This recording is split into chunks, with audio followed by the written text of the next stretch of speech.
由环保署甲中英大学团队做伙编写的《有你上水溪网上畔纪念专册》，2号上午伫中英大学发表。新册内底记录了水环境遵守政策推动，以及公司部门共同合力，做伙守护水环境的成果以及点点滴滴。我正在找一些旧照片，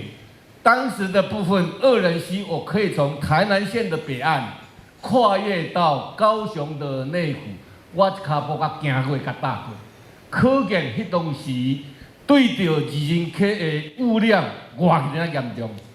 等到我去年第3度入来，转来台南市环保局的时阵，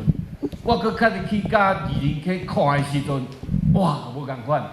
我现在伫我的 FB 内底咧写，讲中央跟地方如果能够携手共同合作。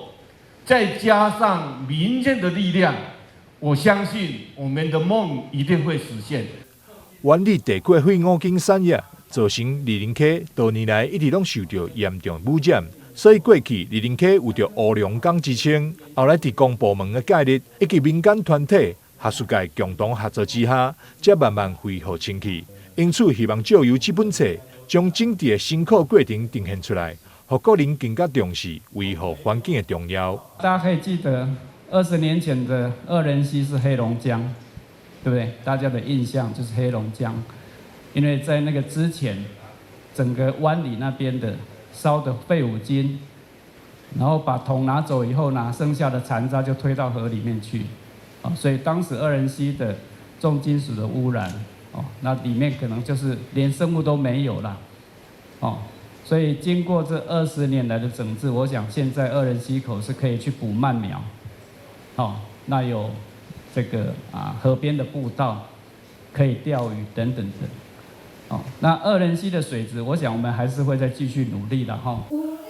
有你上水溪网上畔这本册记录了全台各地巡守志工守护水环境的珍贵画面甲故事，